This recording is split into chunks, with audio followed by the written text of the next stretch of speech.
I often come across people who say that objects have no power and it's all about the power of the shaman. And that's sort of wrong on both counts, because in a way shamans don't have any power. It's the spirits that have the power, and all a shaman does is have the ability to connect with the spirits. And if you want to think of that as a power, then maybe it is, but I see it more as a gift, and I think shamans are fairly powerless in that respect. They have all these spirits that they can kind of go to and ask for favors, but the shaman themselves is a pretty pathetic kind of individual. And objects are powerful because they are the physical manifestation of spirits. And objects have spirits associated with them. So objects are really important. I work a lot with objects. It's one of my main ways of working. It's probably the main way of working. I dance with them a lot. My spirits tell me that objects like me, and so they kind of come to me, and I'm very grateful for that. My house is kind of full of different ritual objects that seem to make themselves pathways to my front door, banging on it and generally kind of making a nuisance of themselves. So yeah, that's the way I like it. So objects are really important things. So I wanted to talk today about blessing. Because blessing, although it sounds a bit of a kind of wussy new age terms, or maybe it's got connotations of, a priest kind of doing all this stuff over you, it's actually really, really important. Blessing is a major form of work, a form of power within shamanism. It's an essential tool, and a lot of the work that shamans do is about blessing. So I wanted to talk a little bit about that because it is just so important, and I wanted to give some ways that you can do some blessing work yourself should you need to. Really simple ways, because it's not that difficult, really. I think there's a lot of mystique has been brought up sort of in the West, because we've tended to put historically the priest on a pedestal, the vicar or whatever on a pedestal, and they are the ones that are the professionals, and they do the blessing of people, holy water and splashing it on your face and all of that stuff, yeah. But actually it's a kind of human birthright, and it's not just shamans that do it in traditional cultures. It's a very important part of human being and the connection between human beings and the spirits. So I wanted to talk about it, and I wanted to give demonstrations, and I thought the easiest way of giving a demonstration, very first one, is to talk about shaman's mirrors a little bit. This is a shaman's mirror. It's made of bronze. This particular one has got a little layer of tin over the front, which is why it's sort of slightly whiter and shinier on the front than it is at the back. And this was made probably in China, but it came to me from Mongolia, and it's I guess around about 300 years old. Now, shaman's mirrors come in all different sorts and shapes and sizes, and they make modern ones, and I've got some that are well over 1,000 years old. This is one of the main mirrors that I work with. As I say, it's Mongolian, or it came from Mongolia, but a lot of these mirrors, you see, they have the Chinese characters on the back. And let's hold it up the right way. There we go. And they were made in China, and they were traded to places out in the provinces, a little bit like Europeans traded glass beads to the Native Americans and to the African tribes. The Chinese traded mirrors and brocade and all sorts of amazing treasures to some of the people sort of out to the north of them, out in the sticks in sort of Siberia and Mongolia and places like that.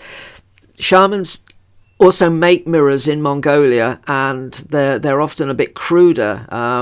They worked by casting them sometimes in sort of molds made of sand. So it's what's called a sand casting, and then they're cleaned up. This is quite a fine one, and some of the old mirrors from China are incredibly fine, incredibly detailed. Anyway, I don't want to get hugely onto mirrors because that's a big subject in itself, but I wanted to give the simplest way of working with a shaman's mirror is to bless things. So I have a glass of water. Now this is a simple medicine, a simple medicine. And with the mirror, okay, now I've worked a lot with this mirror, and I've worked with it ritually, and I've kind of bonded with it, and it's not just like a new mirror off the shelf, but nonetheless you can do it with a mirror that you have worked with a little bit, and it doesn't need to be an ancient mirror or an old mirror, and you are blessing the water. So by doing that, I am asking the spirit inside the mirror to work with the spirit inside the water, to bless it, to turn it from a mundane substance into a blessed liquid.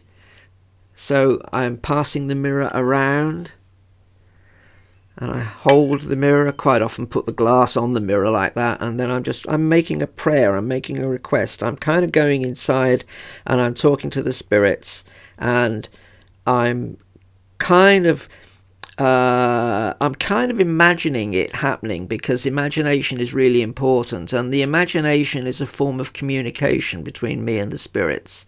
It's like it doesn't need to be verbal. You can do it in your thoughts, in your internal pictures.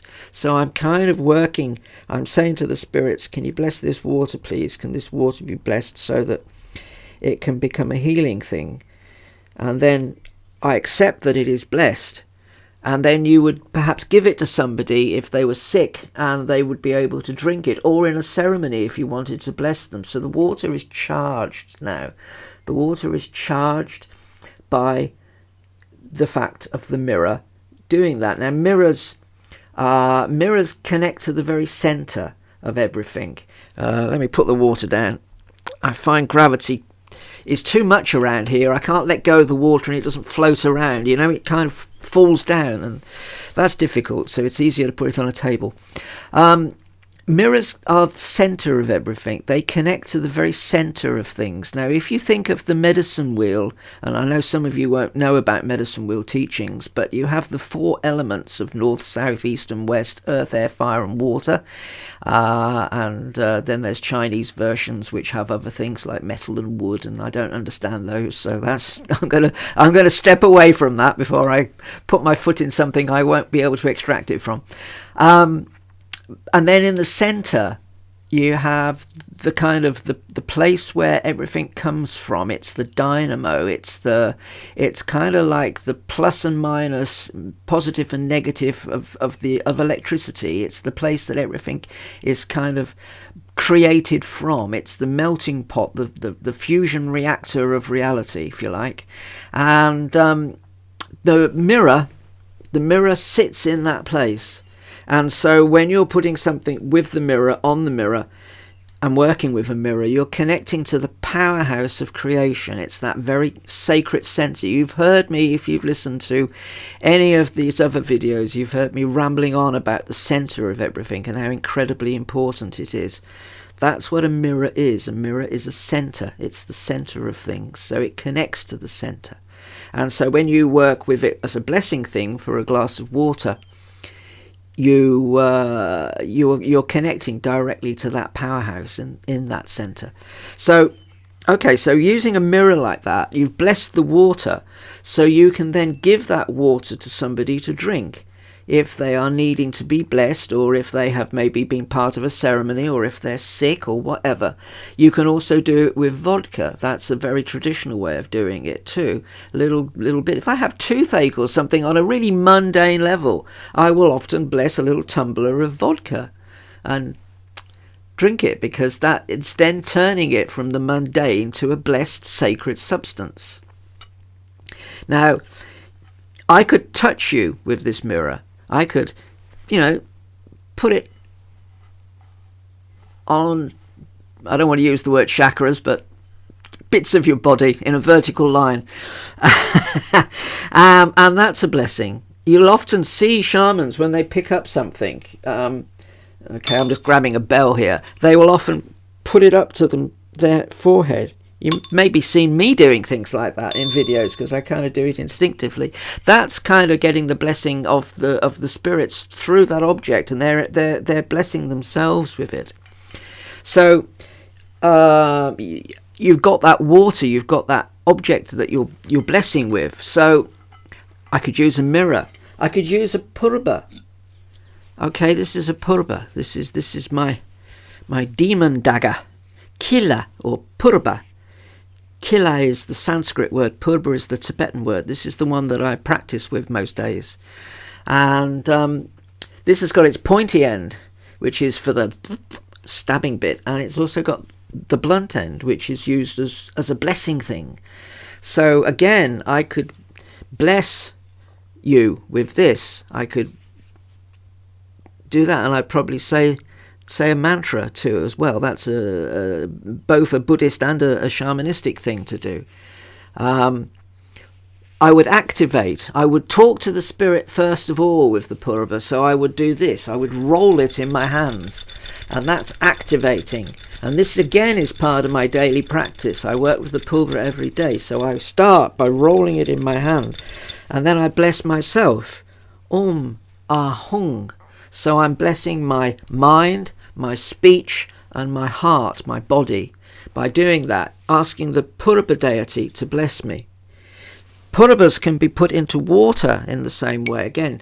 So I could work with this again as a medicine. If I want to empower the water, I would put it into the water, and I would kind of like stir the water with it, and then you're imbuing the water with the sacred essence of the phurba spirit, again as a healing thing or as a blessing thing. I'm very much, like I say, I very much work with objects, because objects are a way of conferring. I'm just wiping this, it's an iron blade, I don't want it to go rusty.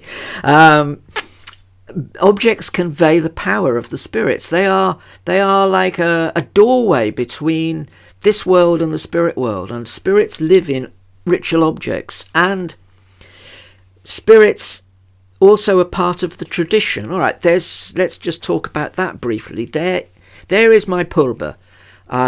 This one is made of iron, and it's got silver decorations on it. The cloth is round it because it's part of the dressing, and it also kind of makes it easier to roll and all of that kind of stuff. So there's this phurba. So this phurba has a spirit because it's an object, and everything is alive. A stone, a rock, a cloud, this phurba, me, the microphone, your computer or phone or whatever you're looking at, everything is alive. So this particular individual phurba has its spirit. But there are millions, well, probably, there are certainly hundreds of thousands of phurabas out there in the world. So they, as a tribe, have spirits, have a master spirit for that. It's like there is the spirit of phurba. In Tibetan terms, it's Dorji phurba. That's the Tibetan name for him. The Sanskrit name is Vajrakilaya. Same thing. Vajra is Dorji and Kilaya is phurba. So it's exactly the same thing. So there is the master spirit of phurabas, and there is the individual spirit. So when I'm working, and I'm working with the spirit of the phurba to empower an object or to pin down a harmful illness spirit or whatever it is that I'm working with that spirit. And I'm asking, when I'm tapping people on the various bits of their body, whatever, with the blunt end, I'm asking that phurba spirit to bless them. Now, the same thing with a mala. All right, this is my mala. This is my set of prayer beads.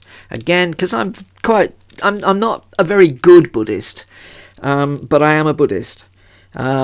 I always think of myself as a bit like a hedge Buddhist. You know, I'm much more involved in shamanism, and I can't be doing with all the Buddhism that's all kind of long words and complicated sentences and prayers that you recite every day, and I don't do that. I'm too much of a maverick and too freeform, but I'm still a Buddhist, and I say mantras each day. So this mala, okay, so a mantra, I work a lot with Padmasambhava as a practice, so I would say the Padmasambhava mantra with this. So it's Om Ahong Benza Guru Pema Siddhi Hum, Om Ahong Benza Guru Pema Siddhi Hum, Om Ahong Benza Guru Pema Siddhi Hum, Om Ahong Benza Guru Pema Siddhi Hum, and I go all the way around.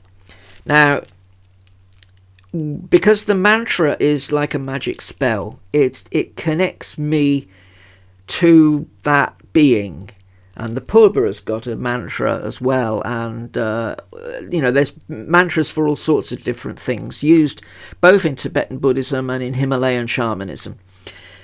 So this object, which started off as just a string of beads, and I've been using it for about 25 years, and so over the years it has collected blessing power because it has had all of those mantras put into it. I'm not a good Buddhist, like I say, I'm not a good Buddhist at all, but even me as a really crap Buddhist have getting on towards 1 million mantras in this. So and that's nothing, truly. That's pretty pathetic. I should have done a lot more if I was a good Buddhist by now. But with almost getting on for 1 million mantras, it's imbued with power. So malas are used again to bless people and to do things like that. And when I'm working with doing healing work for people, and I often work with little dolls which represent the sick person, I will often put the doll down on an altar cloth or something, and I will put the mala around them so that they are surrounded by blessings because of the power that has been generated by all of the mantras that I've recited. And really, I really want to stress that this is not just, Buddhism that does mantras. My Nepalese friend Bola is forever working with mantras, and it's exactly the same mantras. They're very much used in shamanism. Not all forms of shamanism, admittedly. Siberian shamans don't tend to use them in the same way, but certainly Himalayan shamans do. So that has collected blessing power. Now, blessing power, in one of my other videos, I talk about hooray, hooray, hooray. And that's exactly the same thing. That is a daily practice where you are asking the spirits to fill your cupped hands with blessing, and the hooray is calling to the spirits. So you would hooray, hooray, hooray, hooray, hooray, hooray. And then, you're blessing yourself, and you could do that facing each of the directions, north, south, east and west, at the start of your day, like I said in that particular video. So you're calling in blessings. Working with a shaman's mirror, you can do exactly the same thing.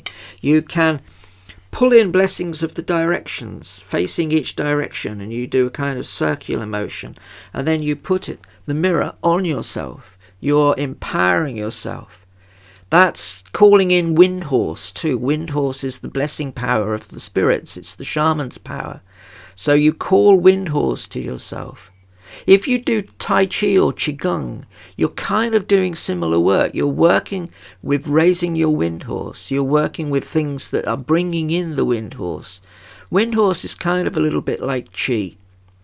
But with shamans, they work with it in a slightly different way, and slightly more directed way, because they work with it by, in a kind of more magical way. Although, of course, some of the masters of Qigong and Tai Chi, they know how to shift energy too. So it's very similar, and it's kind of related in that way. I have a stone up here. I'm gonna get up. I should have got it before I started videoing. One moment, please. So I have a stone, which is one of my main ritual objects. This stone came to me when I was 15. And it's been the centre of my altar and on my altar since I was 15. So that's 40, gosh, what is it, 47 years? Something, yeah, 47 years. 47 years ago this stone came to me. And it's got a little collection of different ritual objects and bits and bobs now sort of bundled with it and tied onto it. There's a little shaman's mirror there from Mongolia, and a tiger claw, and some jingle bells made of iron, shaman's bells. And there's a bow and arrow from again from Mongolia, shaman tool. And this is the stone. This is my wotai, is the Lakota word for it. Wotai. And it came to me in a very special way, which is kind of a bit hard to describe, but basically it spoke to me as I walked across a beach, and I absolutely knew that I had to pick it up. And it sort of burnt my hand when I held it. Not because it was hot, but for a year or two. It's part of the reason there's a piece of cloth around it, because holding it used to hurt. Yeah, it's kind of weird. But then I'm kind of weird too, so that's all right. And this stone has been with me in literally thousands of ceremonies. Whenever I go anywhere and do shamanic work, it's there. It's been with me in lots of sweat lodges. It's sat next to me on all of the times that I've received teachings from shamans and lamas and all whatever. It's just been, it's like a battery. It's like a battery, and I can use this for blessing. I can use this to touch people or whatever too, to fill them with blessing power. Blessing power, like I say, is so important. It's the raw currency of the spirits. It's the kind of the absolute essence of spirit power. And so that object for me, because I've put so much intent into it, and it's been in so many situations, and if you know about medicine wheel teachings, you'll know that stones hold. They're in the west of the medicine wheel in a lot of the medicine wheel traditions that are around out in the west now, and they are holders of energy. They hold cold if you put them in the freezer. They hold heat if you put them in the sun, and they hold spirit power. And so that's an important aspect of stones. But ritual stones, magical stones, again, occur in all cultures. They're a big thing in Native American traditions, plains traditions especially, and big thing in different sort of shamanic cultures too around the world. Important medicine items.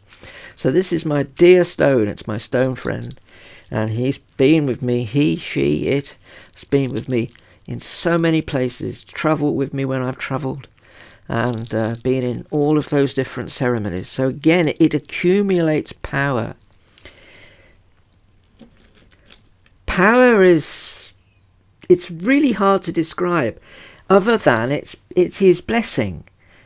The spirits, yeah, they can do things like heal and all of that, but there is a raw currency. And the raw currency is that power that is imbued into things and people.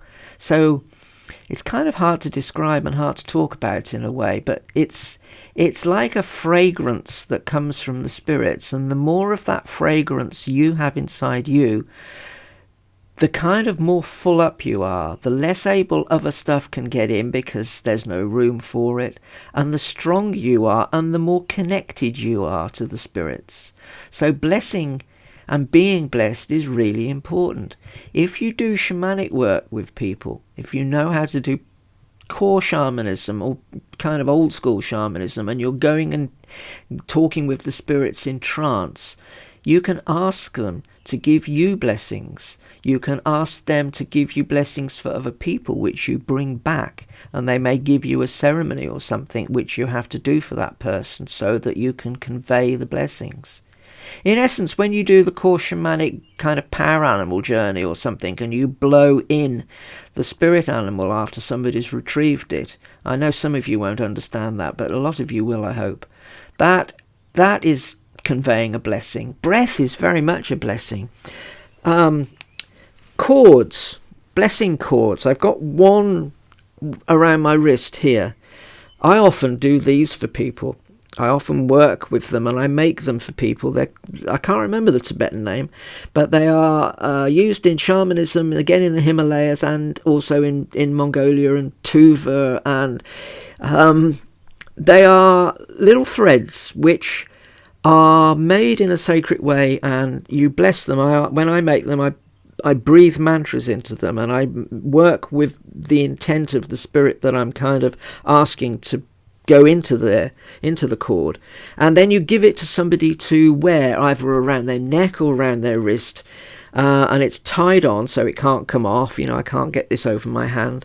And that is a blessing cord, because it's conveying the blessing, and it's conveying the protection of the blessing to that person. Different cords, different colours, different spirits, you put in different mantras. It depends on the circumstance. But again, it's all part of blessing. I think I've probably rambled on enough. Blessing is bee's knees. It's a big deal. It's an important thing. So you can work with it yourself. You can, on the very simplest way, if you don't want to stand in your garden and go hooray, hooray, hooray, because you think the neighbours are going to be looking at you and you think you're being an idiot, you can just stand in a kind of nonchalant way to each of the 4 directions and make a prayer that you are being blessed by the spirits of that direction, in that time, in that day, on that day, in that place. If you go to a place that is beautiful, that is just a delightful place that makes your senses feel just like, wow, this is such an incredible place, ask for blessings from the spirit of that place. It's always good to put that check in, because not all the spirits love you, so you ask for blessings from the spirits that love you. But fill yourself up with blessings at every opportunity. To just pray, just ask for blessings. Like I've said before in other videos, I start my day with the shower, and that's where I make my first prayers. And I ask blessings on my day, and blessings for all the people that I'm kind of in contact with and doing things for and whatever. If you work with objects, the older the object is, potentially the more blessing power it's got, because it's absorbed more. And if it's an old tradition, like I say, there are millions of phurba's in the world, so there's that big spirit of phurba-ness, but also it's an ancient tradition. It goes way back, probably at least a couple of thousand years, so it's built up a whole strength of oomph over that time, so it's a strong spirit. So you're tapping into that quality. The stones, like I say, if you can find a stone that really speaks to you, you can use that as a blessing stone. Work with it. Build a relationship with it. You have to build a relationship with the spirits, and you have to build a relationship with ritual objects too. It's not like you can just buy one off the shelf and, you're blessed, mate. It's not that simple, because it's about you having a dialogue with the spirits. So connect with the spirits, work with the objects, find objects that come to you in a sacred manner, that speak to you, that maybe come in surprising and mysterious ways, and work with it deliberately, asking the spirits to bless you and bless other people, and empower things like water. You can, I'm with the mirror and the phurba, yeah, you can do that. But if you haven't got a phurba and a mirror, you can face each of the 4 directions with a glass of water, and you can ask the spirits who love the sick, miserable person that you're working with, or yourself, to come and bless this water so that you can give it them to drink, or flick over them, or whatever it is that you do. Breath, like I say, breath is quite important. One of the ways that shamans in Mongolia and Siberia bless people is because they imbue themselves with the spirit. They bring the spirit inside, and they will often get a mouthful of vodka and over people, so you get vodka splashed in your face, or and you can do it with water too. Maybe not a good idea in the time of global pandemics, but in other times it's fairly okay. So the spirit, and when I'm doing the blessing chords, I will often breathe on that, literally breathing in the mantras, because the breath of a shaman and the breath of somebody is important. Sometimes the last dying breath of a shaman is caught in like a piece of fur or something, and then that fur becomes a sacred object and is passed on to another shaman, or becomes part of the shaman's kit, because the breath of the person has blessed, has empowered. It's not really the person, it's the person's spirits, but that piece of fur or whatever is now imbued with the blessing of that kind of whole sacred connection that the old shaman had. So blessings are really important, and I'd love to know that there are people out there now that are going to do more blessings, because that's what the world needs. And I'm really sorry if that sounds horribly new age, but there you go. That's just suck it up, all right? Suck it up. Not everything about the new age is as ghastly as I make it out sometimes, but don't tell anybody that I said that. I'll catch you on the next one. Thank you for listening. Bye-bye.